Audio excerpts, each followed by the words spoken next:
Imagine, derrière les papyrus, le Nil ou encore les pyramides, les Égyptiens avaient également une sexualité.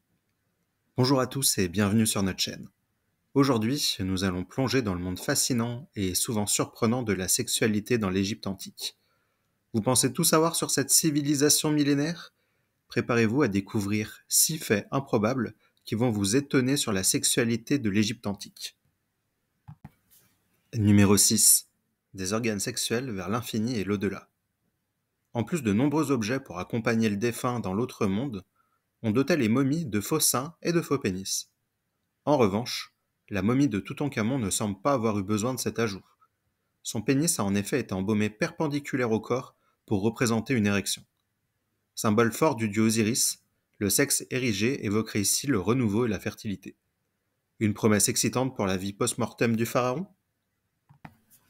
Numéro 5. La sexualité comme sacrifice. Saviez-vous que dans l'Égypte antique, la sexualité était souvent liée à des rituels religieux? Par exemple, certaines pratiques impliquaient des actes sexuels considérés comme des sacrifices aux dieux. Les prêtres participaient à des rites mystiques pour assurer la fertilité des récoltes et la prospérité du pays. Ces rituels étaient perçus comme essentiels pour maintenir l'équilibre cosmique et la faveur divine. Numéro 4. La polygamie était courante.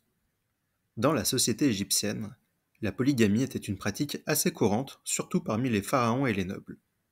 Un homme pouvait avoir plusieurs épouses et concubines, chaque femme ayant son propre statut et ses droits. Les femmes, quant à elles, jouissaient d'une certaine liberté, pouvant posséder des biens et même divorcer, ce qui leur conférait un pouvoir notable pour l'époque.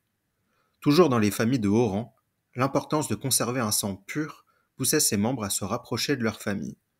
Ainsi, il n'était pas rare dans l'Égypte ancienne qu'un père épouse sa fille ou que des frères et sœurs s'unissent ensemble. Numéro 3. Les préservatifs en papyrus. Et oui, ce n'est pas une blague. Les Égyptiens avaient leur propre méthode de contraception. Des écrits anciens mentionnent l'utilisation de préservatifs fabriqués à partir de papyrus ou d'autres matériaux.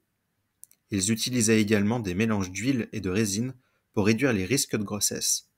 Cela témoigne d'une connaissance intéressante de la sexualité et de la reproduction bien avant l'ère moderne. Numéro 2. La masturbation en public pour l'eau du Nil. En Égypte ancienne, on attribue les mouvements du Nil au dieu Atum. Ainsi, les remous et marées du fleuve seraient provoqués par la masturbation du dieu de la création. Inspirés par l'histoire divine, les pharaons perpétuèrent la tradition.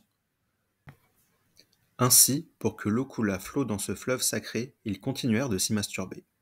Sans doute la tradition érotique de l'ancienne Égypte la plus originale. Numéro 1. Les amulettes de fertilité. Enfin, l'un des faits les plus fascinants concerne les amulettes de fertilité. Les Égyptiens portaient des amulettes en forme de grenouille, symbole de fertilité, pour favoriser la conception et une grossesse saine. Ces objets étaient souvent placés dans les maisons, les berceaux et même portés sur eux.